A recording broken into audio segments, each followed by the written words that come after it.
Olá, seja muito bem-vindo ao Psicologia e Propósito. E no programa de hoje nós vamos falar sobre um tema que atinge muita gente, mas que poucas vezes é discutido com profundidade: a síndrome do impostor. Sabe aquela sensação de não se sentir capaz, de achar que as suas conquistas não são legítimas ou que mais cedo ou mais tarde vão descobrir que você não é tão bom quanto parece?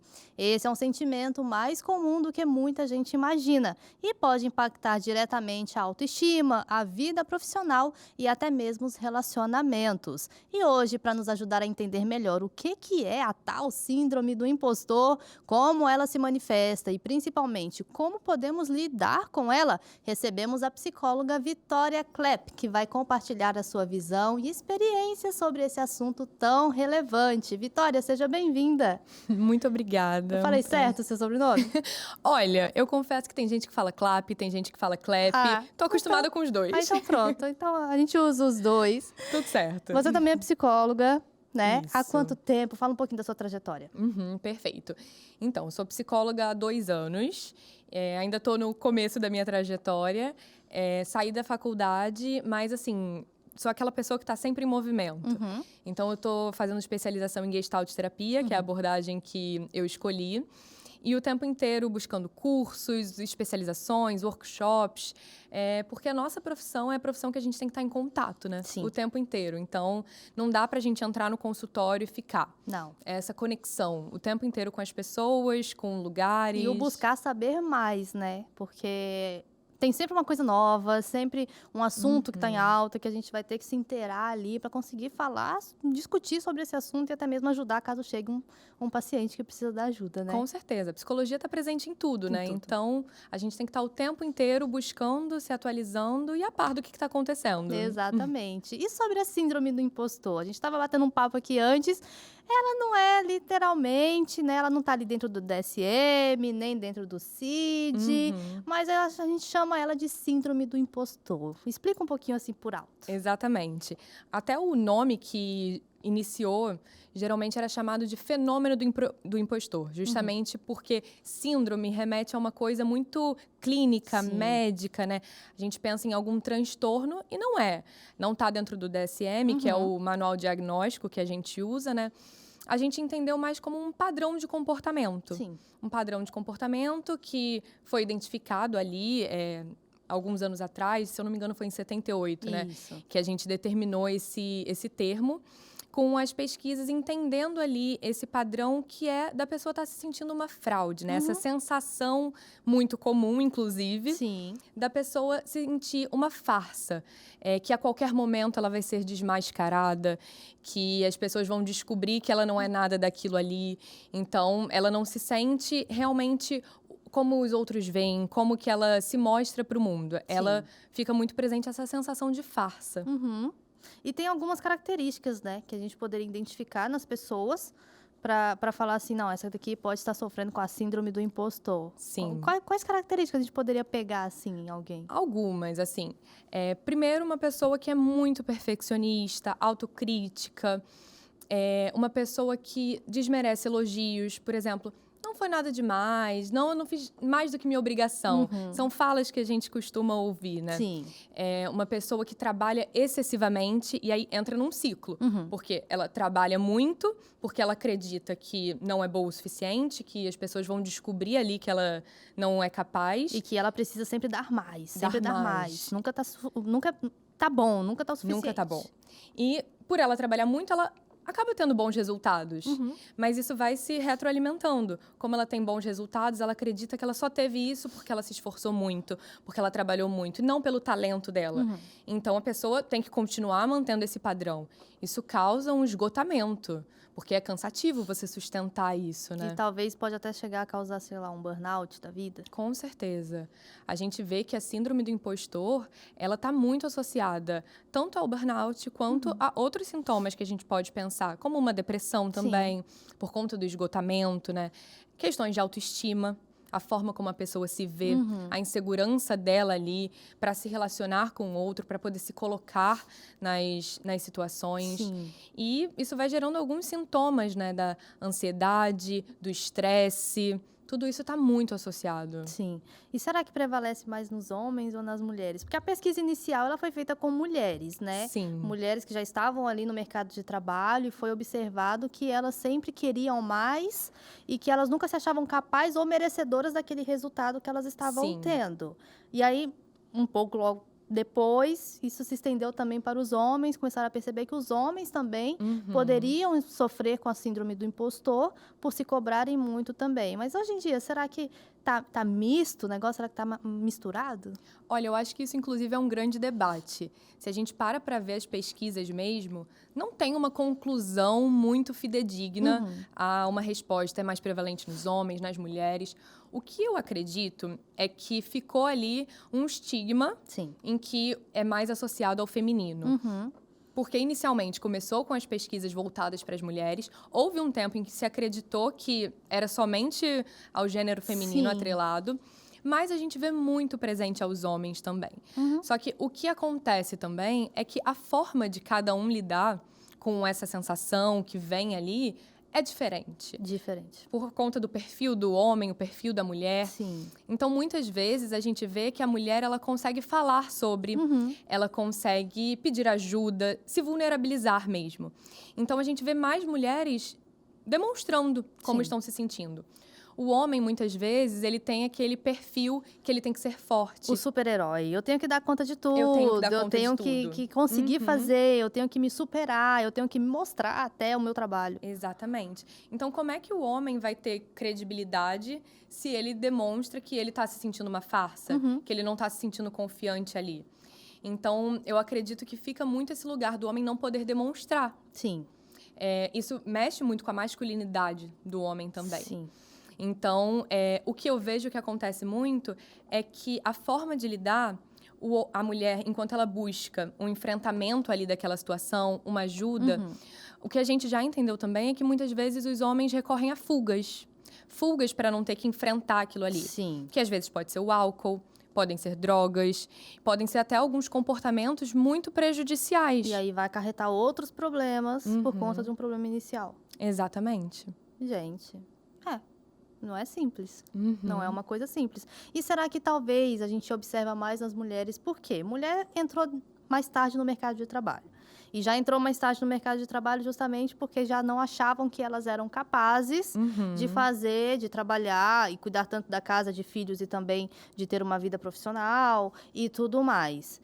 E aí, será que isso já veio colocado na mente das mulheres? Não, você não é capaz, você não consegue, porque você é mulher e ela já entra ali achando que isso não está rolando para ela. Tem uma relação enorme, porque se a gente para ver, o sucesso sempre foi masculino, né? Sempre. O sucesso é do homem. A mulher, ela veio ali de uma história em que ela tinha que cuidar da casa, dos filhos, e o lugar de prestígio, de sucesso, é do homem. Então, quando a mulher vai tentando ocupar esse espaço, primeiro que são vagas muito poucas, né? O espaço para a mulher ainda é muito pequeno. Então, para ela poder estar ali, ela precisa se provar muito. Sim. E a pressão em cima disso, né? Como é que Demais. fica? Então, como que essa sensação de se sentir uma fraude, de eu não pertenço a isso aqui, as pessoas vão descobrir que isso aqui não cabe a mim, é muito comum, por todo esse contexto que a gente vai vendo. Sim. E a gente fala de síndrome do impostor dentro de ambiente de trabalho. Vamos colocar assim, dentro de corporações, de empresas e tudo mais. Mas será que a mulher pode sofrer da síndrome do impostor sendo do lar? Mãe e dona de casa, e ainda assim ela achar, não faço o suficiente, só ouço reclamação, não tá dando certo, ai, meu filho não tá indo bem na escola, a culpa é minha, porque eu sempre escutei isso, né? Eu sou a mais velha de 3 irmãos, e minha mãe fala assim, eu tenho 3 projetos, eu tenho 3 faculdades, Laísa, Luciana e Luiz Felipe, né? Então, assim, as mães, quando elas se dedicam mesmo aos filhos ali, elas têm aquilo ali como um projeto, o filho como um projeto. E talvez, se alguma coisa foge ali do controle, a sensação de fracasso vai para a mãe, né? Uma nota baixa, poxa, mas a mãe não estudou com o filho dentro de casa. Então, será que pode não ser só no ambiente de trabalho corporativo, mas dentro de casa também? Com certeza. Principalmente quando a gente fala do mundo que a gente vive hoje, rede social. Então, até se a gente fala de mãe, Existe a mãe perfeita, existe a mãe que tem a criação ali da educação positiva hoje em dia e como que tem que ser quase que um script, né? Sim. Então, se eu não tô me adequando a isso, como é que eu me sinto? Eu sou errada. Eu sou errada? Eu não consigo entrar naquele padrão. Exatamente. Ou eu me esforço tanto para chegar naquele padrão ali, que na verdade não sou eu. Na verdade, eu nem acredito naquilo ali. E aí vem a influência das redes sociais que fazem a gente se comparar e querer ser igual àqueles outros. Aí é uma discussão que a gente já teve aqui no Psicologia e Propósito sobre redes sociais, sobre essas comparações nas redes sociais, até porque rede social ninguém posta o lado feio, né? Sim. Todo mundo só posta o lado bonito. Com certeza. A vida maquiada ali, né? E não tem jeito. A rede social, hoje em dia, acho que qualquer tema que a gente falar, a rede social vai estar atravessando a gente. Porque é muito presente. Está presente na nossa vida o tempo inteiro.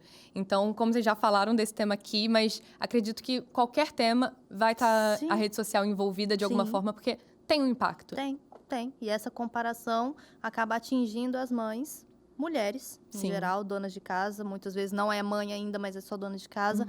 Mas essa comparação vai fazer com que ela se sinta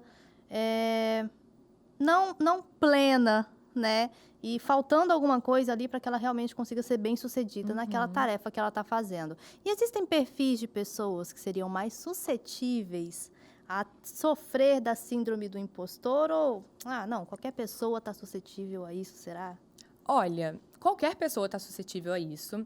Tem pesquisas que falam que 70% das pessoas sofrem ou já sofreram da síndrome do impostor em algum momento. Caramba! Então, assim, é muito comum. Aí eu paro pra pensar, será que eu já passei por isso? Eu já. Eu, sendo psicóloga, não estou imune a isso. Em algum momento da nossa vida, a gente já pensou assim, poxa, fiz, tá legal, o resultado foi bom, mas ainda não era isso, né? Ou então a gente já passou por algum momento que alguém elogiou a gente por algum trabalho, algum feito, e você falou assim, mas não é pra tanto. Sim. Isso aqui, eu não fiz mais que minha obrigação, aquela famosa e horrível frase, você não fez mais que sua obrigação. Não fiz mais do que a minha obrigação. Por que tá me elogiando tanto? Então, realmente, acho que o número é bem alto mesmo. É muito alto. Mais comum do que a gente pensa. Então, quando a gente vê que não tá tão distante da gente assim, gera uma identificação. Mas, de fato, tem alguns, tanto perfis de pessoas que são mais suscetíveis, quanto momentos de vida também que a gente pode identificar essa situação mais presente. Por exemplo, quando a gente está ali no meio acadêmico, então, estudantes que têm ali uma avaliação constante, né? Ou então aquela pessoa que foi a primeira pessoa da família a se formar ou ter uma profissão de fato, ela sustenta um peso ali muito grande da autoexpectativa da família que está atrelada ao sucesso dela também. Ela tem uma responsabilidade a zelar, né? Um nome a zelar. Exatamente. Assim como filhos de pais muito bem-sucedidos, né? Então, se o meu pai Filhos é de tudo médico. isso, olha a pressão. Então, eu tenho que ser assim. E a pessoa vai se esforçando para aquilo ali, mas vem essa vozinha, né? A vozinha do impostor ali no fundo. Sim. São grupos mais suscetíveis. Até grupos de minorias também, a gente pode ver isso muito presente. Porque, às vezes, a pessoa tem a sensação de que ela está representando ali. Eu estou representando uma minoria. Seja mulheres, sejam negros, população LGBT. Então, eu estou representando aquele grupo. Então, vem com um peso também. Sim. Então, existem alguns grupos que a gente observa que isso é mais presente, assim como momentos de vida. Momentos de transição, por exemplo. Então, eu estou recém-formada. Estou recém-formada é aquele momento em que a pessoa... Você falou do médico, né? Sim. Acabei de virar médico. Mas, meu Deus, como assim? Como é que eu vou lidar aqui agora? Quem sou eu? Ainda estou me entendendo, Não, né? até porque a nossa expectativa é que a gente já saia da faculdade com psicólogos, por exemplo, com 15 pacientes, pelo menos, né? Quem é da parte clínica, com 15 pacientes, pelo menos. E não é assim.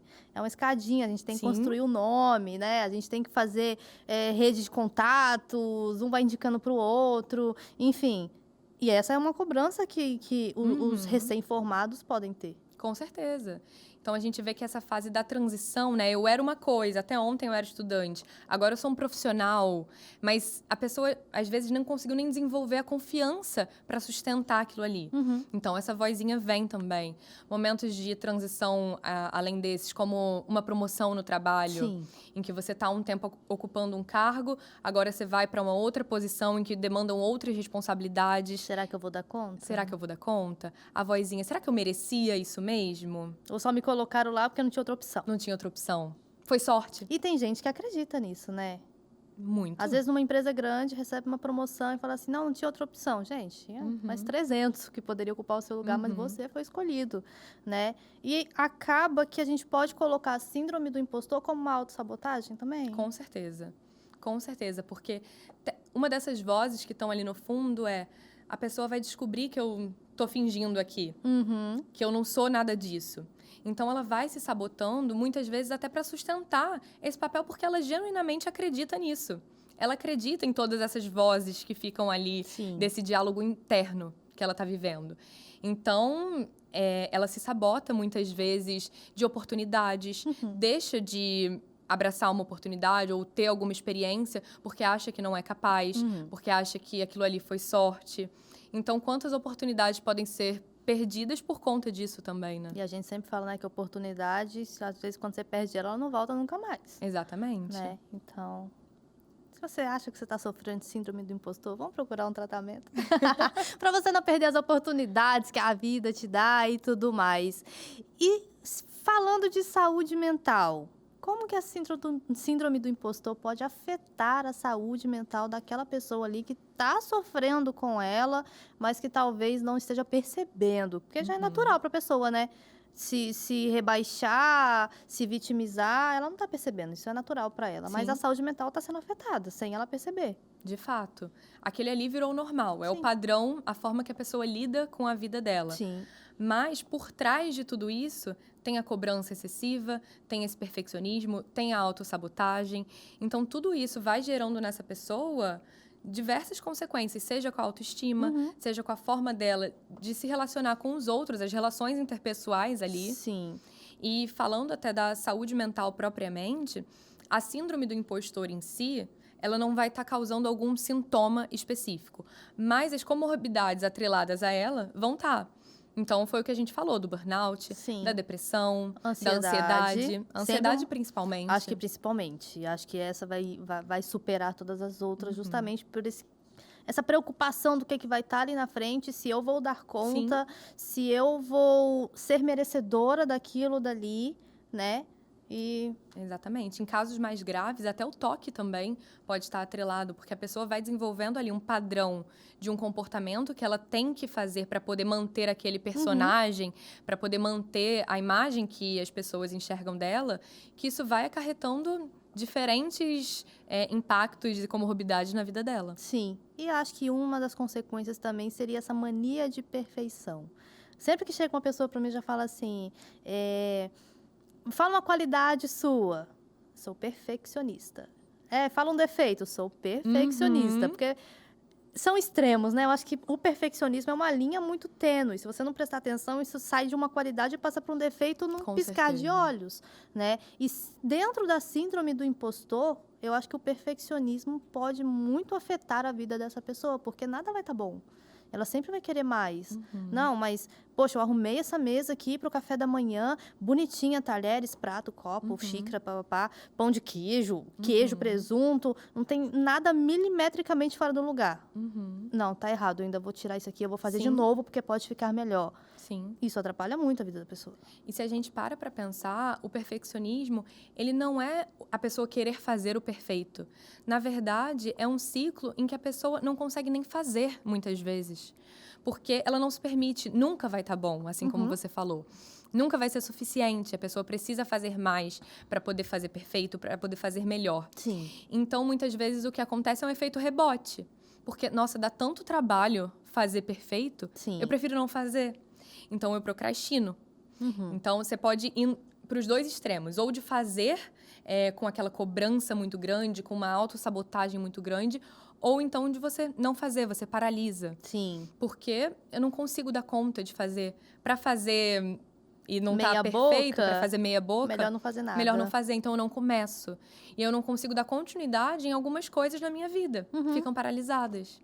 Olha só, então são dois extremos também. Ou você vai querer fazer muito, ou você não vai querer fazer mais justamente porque você não quer se decepcionar. Sim. E não é decepcionar o outro, que aí o outro vai chegar, por exemplo, na mesa do café da manhã e vai falar assim, poxa, tá perfeito, tá lindo. E aí o outro vai falar assim, não tá não, isso aqui tá horrível, você não tá vendo. Exatamente. E tem uma pesquisa recente, né, da Fundação Carlos Chagas, que coloca a síndrome do impostor bem ligada ao burnout e à depressão. Sim. Síndrome do impostor 1978, gente, isso é bem ali, né? É um pulo ali para trás. Então, Sim. assim, é uma pesquisa, foi dada essa pesquisa muito recentemente, e acredito que tenha muitos estudos rolando aí a respeito disso. Cada vez se fala mais. Não duvido que daqui a pouco isso vai entrar no DSM. Não duvido. Igual burnout. Burnout também não é muito antigo. São coisas recentes, Sim. né? E vamos botar aí uns 5 anos? Minha expectativa. Não me surpreenderia. Daqui a 5 anos a gente volta na cápsula do tempo, puxa esse programa aqui e fala, volta ó lá, aqui. ó, elas falaram. Daqui a 5 anos, eu acho, vamos apostar isso aí, deve entrar no DSM. E aí daqui a pouco vai ter gente sendo afastada de trabalho, igual burnout. Sim. Por conta de síndrome do impostor, né? Acredito Os que sim. impactos que vai gerando ali na vida da pessoa. Sim, porque se a gente parar para pensar, foi igual você falou, não é o problema não é a síndrome, mas o que ela está causando por trás. Exatamente. Depressão, ansiedade, burnout, toque, é muita coisa. E se a pessoa não conseguir lidar com o problema principal, o restante ela vai ter que saber lidar depois. Exatamente. É um impacto grande. Socialmente falando, quais seriam os impactos, assim? Porque é chato, né? É muito chato quando a gente elogia uma pessoa e a pessoa não sabe aceitar um elogio. É chato quando a pessoa quer porque quer deixar tudo perfeito e você não vê necessidade porque já está muito perfeito. Sim. Se a gente para pensar, se relaciona muito com a vergonha também. Sim. Com o tema da vergonha. E quando a gente pensa nisso, o que isso está muito atrelado? Ao isolamento. Então, a pessoa começa a ter alguns comportamentos de se isolar também. Porque se ela se expor muito, as pessoas podem descobrir que ela é uma fraude. É, isso também. Mas na cabeça dela. Na cabeça dela? Tudo na cabeça dela. Mas tá na cabeça dela, mas ela acredita muito nisso. Então, socialmente, a gente vai vendo também esse comportamento da pessoa se isolar muitas vezes. Não se colocar em situações em que podem apresentar algum risco ali para ela, das pessoas verem ela como realmente ela é. Isso, claro, a gente falando de casos um pouco mais graves, né? Também, socialmente, entra um impacto em que a pessoa vai perdendo um pouco da própria personalidade. É isso que eu ia falar. Porque talvez dentro de casa ela é uma, mas fora ela precisa ser outra para ela passar uma impressão, talvez gerar ali até uma dupla personalidade nessa pessoa. Uma pessoa que não consegue, muitas vezes, colocar a própria opinião. Porque, será que minha opinião vai ser bem aceita? Então, ela vai de acordo com a opinião que a maioria ali entendeu como a melhor. Eu vou aceitando. Eu não me coloco, porque se eu exponho a minha opinião, podem ver que eu sou uma farsa, que eu sou uma fraude. Então, olha o prejuízo socialmente que isso vai causando, né? Sim, socialmente. Aí imagina dentro de casamentos até. Um marido que elogia a esposa e a esposa nunca consegue aceitar aquele elogio do marido. Sim. Ou ela tá sempre ali tentando arrumar aquela casa da melhor forma, arrumar os filhos da melhor forma e pro marido já tá tudo ótimo, não tem mais para onde fazer. E eu acho que aí causa até um outro problema, porque tem a cobrança, por exemplo, nesse caso, da esposa em cima do marido. Você não me ajuda? Olha essa casa, tá uma bagunça. E o marido olha para um lado, olha para o outro, não vê mais o que fazer, porque tá tudo arrumado. Com certeza. Né? Porque a pessoa se esgota, ela vai sentindo aquele peso ali. Apesar de ser um comportamento que vai se retroalimentando e ela continua com aquele comportamento ali, porque ela vai tendo um sucesso a partir daquilo, mas ela tem um esgotamento.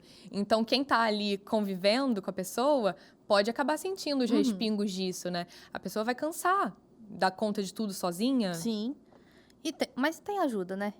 Tem como ajudar, né? Com certeza. Quais seriam os sinais, por exemplo, que a gente pode observar em outras pessoas, até mesmo para dar um toque? Porque quem sofre de síndrome do impostor não consegue enxergar que está passando por isso, né? Talvez ela consiga enxergar que ela tem uma ansiedade, mas não que essa ansiedade foi gerada por conta de síndrome do impostor. Mas tem alguns sinais que a gente pode observar em outras pessoas para falar assim, olha, talvez seria legal se você procurasse uma ajuda. Você precisa melhorar nisso. Que sinais seriam esses que a gente poderia observar? Isso que você estava falando até da pessoa muitas vezes não perceber que ela tem uma síndrome do impostor, muitas vezes também pode se dar até por não conhecer. Muitas vezes a gente já ouviu a nomenclatura, síndrome do impostor, mas o que realmente a pessoa não sabe. Sim. Então, eu identifico aqui meu perfeccionismo, eu identifico a minha ansiedade, mas eu não sei que isso é uma síndrome do impostor. Então, até isso aqui que a gente está fazendo, de poder falar sobre... Explicar sobre um tema tão recente e que tão não é recente, muito... tão comum também, possibilita que as pessoas se identifiquem. Alguém vai estar ouvindo aqui, olha, eu sou assim. O que será que eu posso fazer para me ajudar nesse processo também? Então, além disso, respondendo também um pouco dos sinais para a gente estar percebendo, acredito que muito voltado para esse lado da autocrítica, do perfeccionismo, da pessoa não estar conseguindo receber os elogios, a pessoa não conseguir se colocar dentro de algumas situações ali. Sim. Mas é muito mais fácil para a pessoa se perceber dentro disso do que o outro perceber Ela. o impostor ali. Porque é algo muito interno, é um diálogo interno que a pessoa É porque tem. muitas vezes ela não expõe Não isso. expõe isso. Ah, eu não me acho merecedora de um Exatamente. elogio. Eu não me acho merecedor desse sucesso. Eu não me acho merecedor dessa posição. Exatamente. Né? A pessoa muitas vezes guarda isso pra si, pra poder sustentar aquele personagem ali de que dá conta de tudo e que ela acha, no fundo, que é uma farsa. Mas ela não mostra essa farsa pros outros. Então, a gente observar isso é um pouco difícil também. Então, é um trabalho muito mais de conscientização da própria pessoa. Sim. Talvez trabalhar um autoconhecimento. Com certeza. A terapia Com certeza. é o espaço também, mas sim, a pessoa poder olhar o que ela está passando ali, se reconhecer naquilo ali. Sim. E a partir disso, a gente vai entendendo os caminhos para seguir. Sim. Será que a gente poderia falar que esse é o falso humilde? Olha, pode ir por esse caminho. E se a gente parar até para pensar, a síndrome do impostor, ela pode ter algum benefício. É claro que a gente aqui está olhando para os prejuízos que isso vai causando na vida Sim. da pessoa, mas se a pessoa conseguir identificar que ela se sente assim e usar isso a favor dela, de uma forma em que seja mais equilibrado, em que ela consiga entender, a partir daquela vozinha ali que está vindo na cabeça dela, como que ela pode usar isso para poder se colocar, para poder, no caso do perfeccionismo, Sim. estar melhorando em alguma coisa. Você falou do falso humilde ali. A pessoa, muitas vezes, se vê nesse lugar de não estar prepotente com alguma questão, com alguma situação. Então, assim, é algo que a gente não precisa eliminar a síndrome do impostor.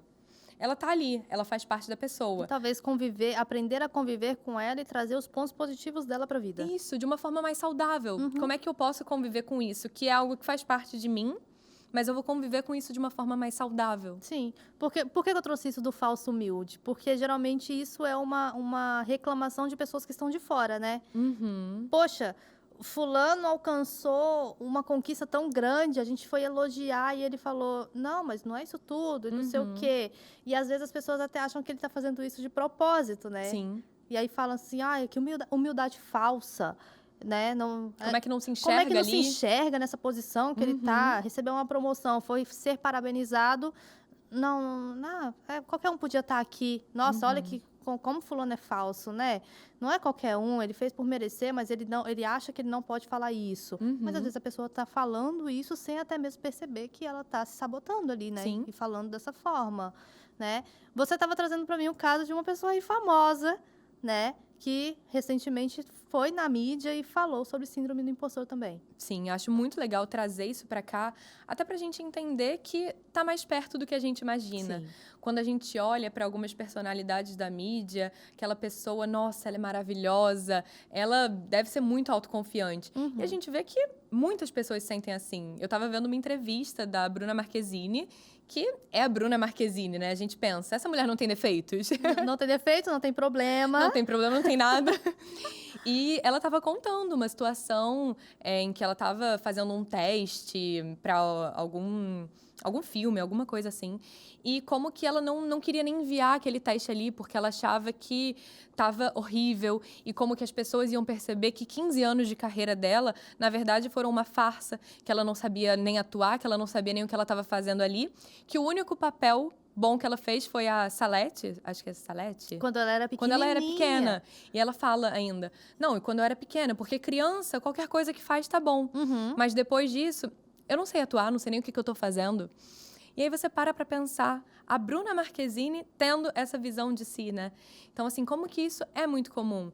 E quando a gente olha para outras personalidades da mídia, eu já vi isso muito presente em autores, escritores, outros atores e atrizes. A pessoa, muitas vezes, traz essa fala de eu não sei o que eu tô fazendo aqui.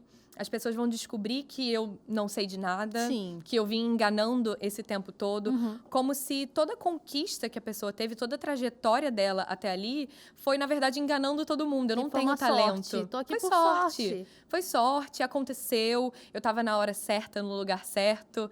Eu tô enganando as pessoas, mas não era nem pra eu estar aqui. Uhum. Então, isso é muito comum. Aquela atriz também do Diabo Veste Prada, Mary Streep, eu acho. Acho que sim, acho que é.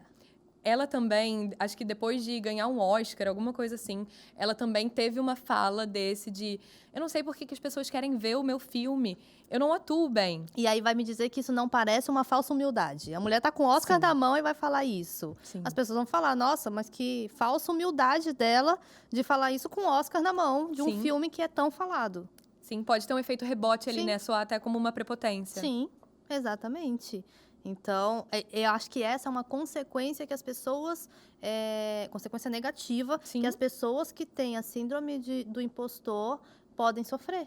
Sim. Serem mal vistas pelas outras pessoas, soar como prepotente ou... Como que a pessoa vai estar interpretando aquilo falsa. ali, né? Exatamente. E pessoas em cargos de liderança, será que tem mais tendência a ter, a sofrer com a síndrome do impostor? Muito provavelmente, porque a pressão em cima daquele cargo ali é maior. Uhum. Até para a pessoa chegar ali, é um caminho muito árduo em que, muitas vezes, as oportunidades são menores, né? Uhum. Então, se a gente pensa num cargo de liderança, quantos cargos de liderança tem, né? Então, o número é menor. Então, para a pessoa estar ali, ela tem que ser merecedora. Sim. Ela tem que, de fato, estar assumindo aquele papel. E para a pessoa chegar ali e sustentar aquilo ali, muitas vezes vem essa vozinha de fundo também, né? Uhum. Eu cheguei aqui, mas foi sorte. Então, ela precisa continuar com aquele mesmo ciclo do perfeccionismo para poder sustentar. Não, eu tive que trabalhar muito para estar aqui, não é Sim. pelo meu talento. Então, eu tenho que Foi um suor trabalhar que eu mais tive. ainda para as pessoas verem que eu realmente mereço estar aqui. Uhum. E aí, por exemplo, um cargo de chefia que sofre com a síndrome do impostor, provavelmente isso vai afetar o trabalho dele em relação às pessoas que estão abaixo dele e que precisam se submeter a ele, né? Mas uma opinião que eu tenho, assim, é que se a gente conseguisse trazer um pouco mais da vulnerabilidade Uhum. para isso que a gente está sentindo, né? Essa sensação que a gente já entendeu aqui que é tão comum. Muito. Muitas pessoas vão estar sentindo isso. Mas é muito velado. Então, a pessoa sente isso sozinha ali, com ela mesma. Então, nesse exemplo, por exemplo, um cargo de liderança. Se um chefe está compartilhando com os funcionários, por exemplo, que ele também tem um receio, que ele também tem uma cobrança excessiva, que ele se sente assim de alguma forma, talvez possibilite até os funcionários dele a verem as coisas de uma forma mais leve. Saber que eu também posso errar, tá tudo bem. Humaniza um pouco. Eu sou humano igual a ele é humano igual a mim. Exatamente. Quase isso. Aproxima as pessoas. Sim. E acho que esse também vai indo muito pro caminho do buscar ajuda, né? É um pouco essa a ideia. A gente reconhecer o que está acontecendo ali e, a partir disso, aproximar as pessoas. Eu vejo que eu me sinto assim, você se sente assim. Eu não tô sozinha. Não. É um bicho de 7 cabeças. Então, nesse exemplo que você trouxe da liderança, eu acho que essa vulnerabilidade pode aproximar as pessoas, conectar. Tem um acolhimento ali também, tem um apoio, uma identificação. Sim. Isso vai tornando o processo mais leve. Sim. Não é tão torturante para quem está vivendo. Sim. E a gente trazendo isso para dentro da psicologia, dentro do setting terapêutico, né? A pessoa conseguiu identificar, falou, não, eu preciso de uma ajuda. Talvez até porque ela chegou num momento ali da carreira, da vida dela, onde ela percebe que ela não vai conseguir avançar mais se ela ficar se auto-sabotando da forma que ela tá. E aí ela consegue procurar uma ajuda psicológica e tudo mais. Qual o papel do psicólogo tratando uma pessoa com a síndrome do impostor? Bom, eu trabalho com a Gestalt terapia, então eu posso trazer um pouco da minha forma de trabalhar. E acho que é importante falar isso também. Cada profissional vai estar lidando de uma forma específica. Então, cada abordagem tem uma forma de lidar em que vai estar olhando. Isso é importante até a gente falar, porque se você não se identifica com um profissional ou com uma abordagem, você é completamente livre. E olha, nenhum psicólogo fica chateado Com certeza. por isso. E você é completamente livre para você sair dali e falar, olha, não estou me identificando com essa abordagem e tal. Então, eu prefiro procurar procurar outra. Tranquilo, se a Gestalt não é a sua, mas se a TCC é, ou se a TCC Exato. não for, mas a psicanálise é, enfim, Entender o que você é funciona livre. para você. Uhum, Porque tem profissionais maravilhosos em todas as abordagens. exatamente. Todas vão estar trazendo um benefício muito grande para a pessoa ali. Mas a questão é que cada uma vai ter uma forma de olhar para o problema, para a Sim. questão que você está trazendo e como que vai cuidar daquilo ali. Sim. Então, trazendo um pouco da minha visão dentro do meu consultório, com a Gestalt de base, eu vou estar olhando para o que esse sintoma, que no caso é essa sensação de farsa, né, de impostor, o que esse sintoma traz para a vida da pessoa. Uhum. E de que forma também ele ajudou ela em algum momento. Porque todo sintoma que a gente sente, em algum momento funcionou pra gente, nos ajudou de Sim. alguma forma. Seja em uma infância que aquela pessoa foi muito cobrada e ela precisou desenvolver isso, seja no trabalho, algum momento da vida ela desenvolveu esse comportamento que ajudou ela a lidar com alguma questão. Sim.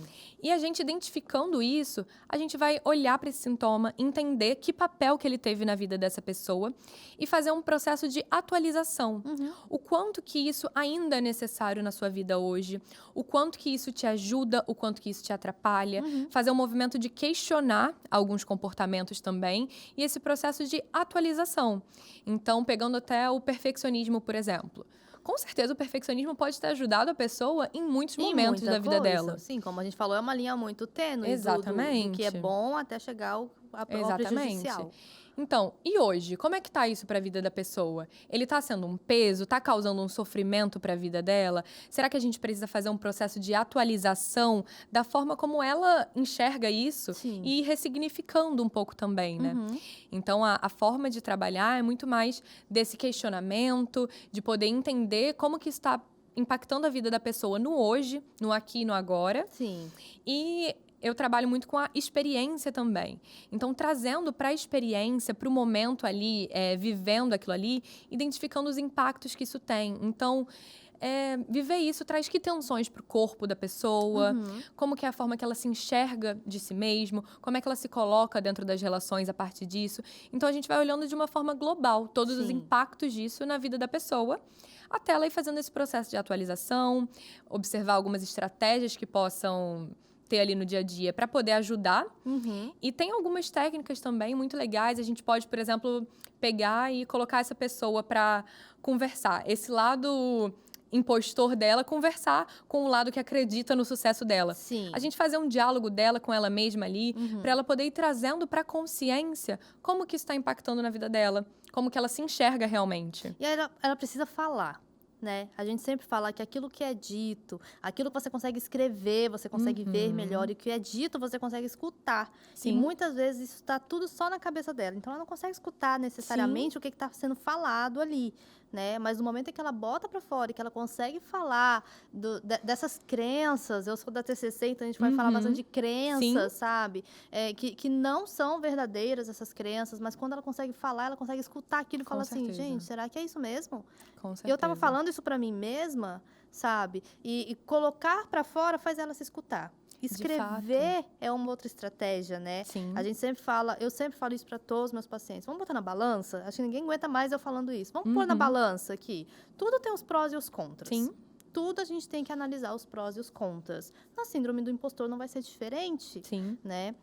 Dá pra gente colocar na balança, mas esse colocar na balança, só de você pensar, você não vai conseguir ver o peso da balança. Põe no papel, faz uma tabela. Sim. Prós e contras. E ali você escreve o que eu acho que vai ser de bom, o que eu acho que vai ser de ruim, Sim. o que me trouxe de benefícios, igual você falou, o que me trouxe aí de malefícios, o que me prejudicou, mas aonde que me fez chegar. E talvez não seja acabar com a síndrome do impostor. Você me corrige se eu estiver errada, mas saber lidar com ela para o benefício próprio. Com certeza. De que forma que a gente pode atenuar os sintomas. Então, não vai estar tendo um impacto tão grande na vida da pessoa, mas está ali. Ela entendeu que papel que desempenhou na vida dela e como que ela consegue lidar com isso de uma forma mais saudável. Sim. Isso que você estava falando da escrita, a escrita é muito terapêutica por si só, né? Sim. Então, a gente pode pensar em várias estratégias através da escrita para a pessoa conseguir ir tendo uma relação mais saudável consigo mesmo. Então, pegar, por exemplo, momentos em que ela foi elogiada por alguém, recebeu algum feedback positivo no trabalho, ou que ela viu alguma coisa realmente interessante que ela fez, e ela anotar anotar como se fosse uma caixinha de emergência ali, Sim. em que ela consegue acessar no momento em que vem alguma crise, em que ela fica de fato se sentindo muito incapaz, uma farsa, e ela acessa ali, olha aqueles elogios, olha aqueles feedbacks que ela recebeu, tenta se identificar um pouco naquele lugar. Uma forma muito boa também é trabalhar com fatos, sem a gente colocar a nossa impressão naquilo ali. Sim. Então, por exemplo, um fato é que eu passei nessa prova.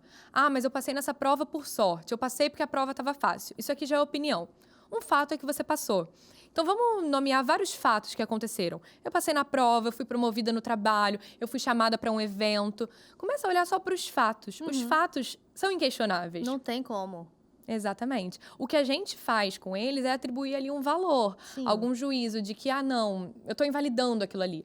Mas se a gente está se atrelando somente aqueles fatos ali, o que será que eles podem dizer sobre nós? Muita coisa. A gente só não consegue enxergar. Exatamente. Mas quando você coloca no papel Uhum. e meio que medita naquilo dali que você está olhando, que você escreveu, que você colocou ali, você consegue ir tirando a água da pedra, né? Com certeza. Você consegue ir tirando coisas dali que você fala assim, nossa, realmente tem coisa boa por detrás disso Sim. daqui.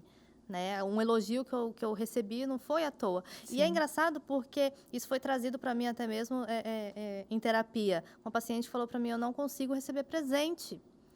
As pessoas me dão presente, eu falo, mas por que você está me dando presente? Por quê? Às vezes você nem me conhece direito, por que você está me dando um presente? Né? E isso também pode ser uma característica, porque eu não sou merecedora desse presente. Né? E aí eu lembro que eu falei para ela assim, poxa, mas você não fez nada de bom para essa pessoa? O que você pode ter causado ali naquela pessoa que fez ela querer fazer isso por você? Exato. Você dá presente para uma pessoa que você tem um sentimento de gratidão, né? Então, alguma coisa boa você fez. Porque a gente não presenteia aquela pessoa que fez raiva na gente, né? Mas, às vezes, as pessoas não conseguem entender os benefícios que ela pode trazer para as outras pessoas e que as outras pessoas simplesmente são gratas a ela por alguma coisa. Acontece muito vem esse pensamento automático ali, né? Em que é sabotador. Sim. E a pessoa já se agarra a ele, muitas vezes. Mas se você fizer um movimento de questionar esse pensamento que você teve, será que isso realmente faz sentido? O que eu posso pensar aqui que vai contrário a esse pensamento? Sim. Então, é uma forma de você lidar, porque a síndrome do impostor está ali, o pensamento pode vir, mas você vai escolher se você vai escutar ele, se você vai lidar de outra forma. Sim. Você pode até pegar ele como um aviso. Ok, entendi, mas vou seguir um outro caminho aqui. Então, é uma forma mais saudável de lidar mesmo. Sim, e aí você trouxe a palavra-chave, o questionamento, né? Mas, geralmente, as pessoas, quando elas não têm esse treinamento, vamos colocar a psicoterapia como um treinamento, né? E ali dentro da psicoterapia, a gente treina de fazer esses questionamentos. E uma hora isso vai ser automático. Sim. Cada vez que vier aquele pensamento, ela vai fazer esse questionamento e vai ver se aquilo realmente é real, se é um fato, como você falou, se é um fato ou se é só o meu pensamento e tudo mais. Mas aí que vem a importância, então, da psicoterapia. Porque vai te treinar a fazer esse questionamento e você conseguir enxergar com mais clareza as coisas, né? Com certeza. Acho que o primeiro, principal de tudo, é você conseguir reconhecer que você está vivendo isso. A partir do momento que você reconhece isso, você consegue buscar uma ajuda, buscar estratégias para ir lidando com isso, mas tudo vem a partir desse reconhecimento. Sim. E será que, se tratando de sintomas físicos, tem alguma coisa que a gente possa observar? A síndrome do impostor talvez possa causar algum sintoma físico que a gente pode, então, acender um alerta e falar, isso aqui eu tenha que prestar atenção por conta disso? Então, eu acredito que possam ter sintomas físicos, mas muito mais vindos dessas comorbidades que estão ali junto com a síndrome do impostor e até mesmo sintomas físicos provenientes do que você está vivendo. A síndrome em si, ela vem muito desse padrão de um comportamento. Sim. Mas a gente pode pensar na ansiedade que ela causa. Essa ansiedade pode estar me gerando tensões musculares, fadiga, muito estresse, dores de cabeça. Então, de fato, eu consigo observar alguns sintomas físicos, mas que vão estar atrelados também ao que essa síndrome está me causando.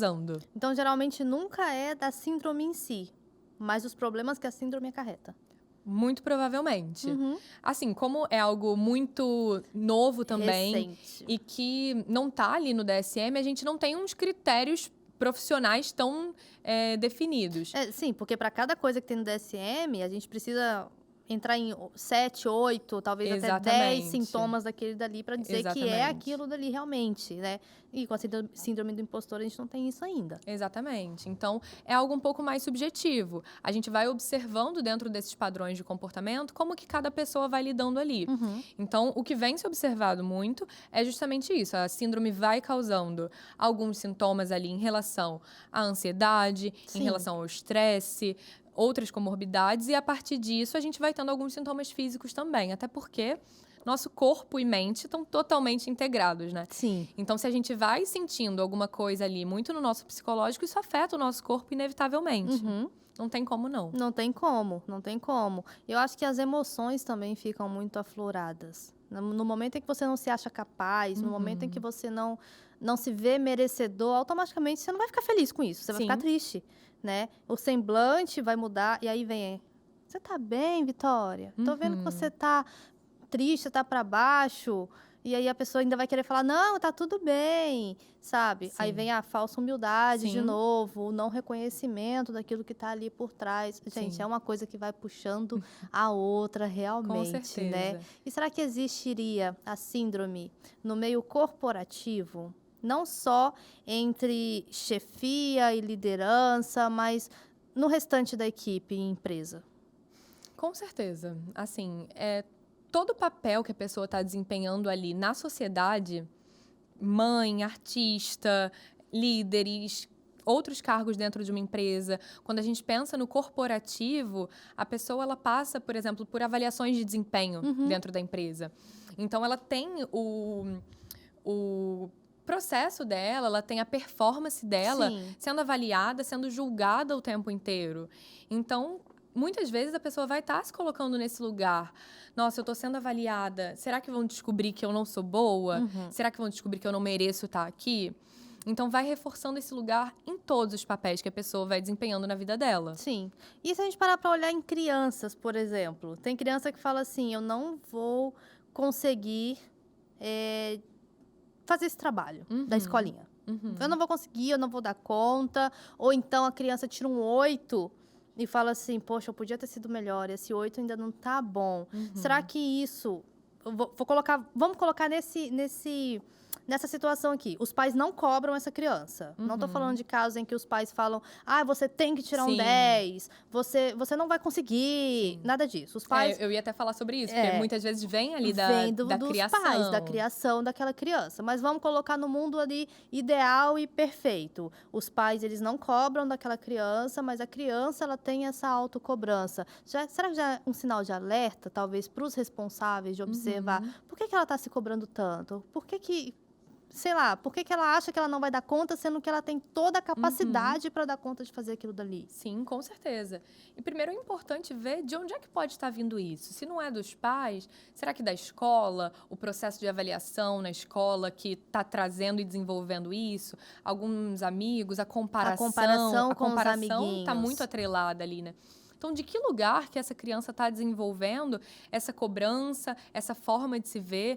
Porque não é tão natural, assim, do nada, ela começar a ter esse comportamento. Sim. Então, é importante a gente ver de onde é que pode estar vindo isso. O que está causando nessa criança ela tá tendo esse tipo de pensamento? E cabe muito aos pais também tá remando contra essa maré, né? Sim. Então, poder validar o que... A nota 8 é boa, você conseguiu. Exatamente. Reconhecer a dificuldade. Sim. Então, aquela criança tirou 8, mas foi por quê? Porque estava muito difícil mesmo? Porque ela teve alguma dificuldade? Ou foi porque ela não estudou? O que aconteceu? Então, assim, validar que o processo é difícil muitas vezes Sim. também. E eu acho que um lugar também dos pais poderem mostrar para as crianças que eles também erram, que os pais não são perfeitos, Sim. é um lugar que também traz essa proximidade. A criança, muitas vezes, olha para o pai como aquele exemplo de perfeição e se cobra isso. Às vezes, o pai nem cobrou diretamente da criança, mas ela olha para ele como um espelho. E porque, às vezes, talvez o pai também se coloca numa figura de perfeição. Eu não posso errar. Exatamente. Eu faço tudo Eu bem, tenho que ser tudo melhor certo. pros Eu meus tenho que ser filhos. melhor para os meus filhos, para minha esposa para dentro de casa e isso gera na criança uma Exatamente. sensação de perfeccionismo também. Eu tenho que ser perfeito igual meu pai. Exatamente. Então, muitas vezes o pai diretamente não cobrou daquela criança ali, você tem que tirar uma nota boa, mas a criança vê os pais como um espelho. Então, se meus pais eles não erram, se meus pais são perfeitos em tudo, eu também tenho que ser. Sim. Então, vem essa cobrança da criança de se colocar nesse lugar. Então, eu trago muitas vezes, até para pais que eu atendo, esse lugar de mostra para o seu filho que você também erra, mostre para o seu filho que você tem dificuldade, Mas eu acho porque que isso aí que traz é proximidade. difícil os pais quererem mostrar fraqueza para os filhos. Aí é um processo de muita outro terapia processo. também, né? É outro processo para os pais quererem mostrar uma certeza. fraqueza para os filhos, Que né? é humano. É humano, mas muitos não conseguem reconhecer isso. Tem que se mostrar o top em todo o momento. Até dentro de casa, é a Até dentro de perfeição. casa. Até dentro de casa. Não só no ambiente de trabalho, mas até mesmo dentro de casa. Ai, gente, eu acho que daria mais uns 3 episódios. Nossa, temos assunto aqui, hein? Daria mais uns 3 episódios. Vitória, deixa aí um recado pro pessoal de casa, sabe? Que talvez tenha se identificado com a síndrome do impostor. E o que você tem para falar para essa pessoa? Gente, essa conversa aqui foi só uma pincelada de muito assunto que a gente tem para falar sobre isso. Então, se de alguma forma isso tocou em você, despertou alguma identificação, você se viu em alguma dessas frases que a gente foi falando aqui, procura olhar um pouco para isso, busca alguma ajuda, uma terapia sempre válida, esse espaço para você poder olhar, se cuidar e olhar um pouco para o seu processo, para si, para ter uma relação mais saudável consigo mesmo. É isso. E passa suas redes sociais também pro pessoal te seguir, ver e acompanhar o seu trabalho. Talvez até pedir uma ajuda que seja. Perfeito. Meu Instagram profissional é vitoriaclap.pc. Então, quem tiver interesse, conversar, quiser tirar alguma dúvida também, tô super disponível, a gente pode continuar trocando por lá. Olha, eu perguntei se eu falei seu sobrenome errado, você falou que não, né? Você mesmo falou Clap, então, gente, retornando. Mas eu tô acostumada. Vamos do início. Estamos aqui hoje com a Vitória Clap. Gente, o assunto hoje foi muito bom. Vitória, Foi um muito prazer obrigada, estar aqui, tá? adorei. Muito obrigada pela sua participação e volte mais vezes. Talvez a gente falar Obrigada sobre pelo convite. outros assuntos também. Foi um prazer.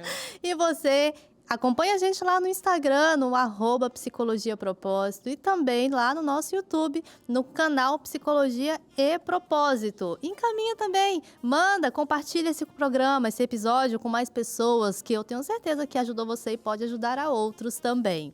E você que esteve com a gente aqui até agora, muito obrigada pela sua companhia e até a próxima, até o próximo episódio do Psicologia e Propósito.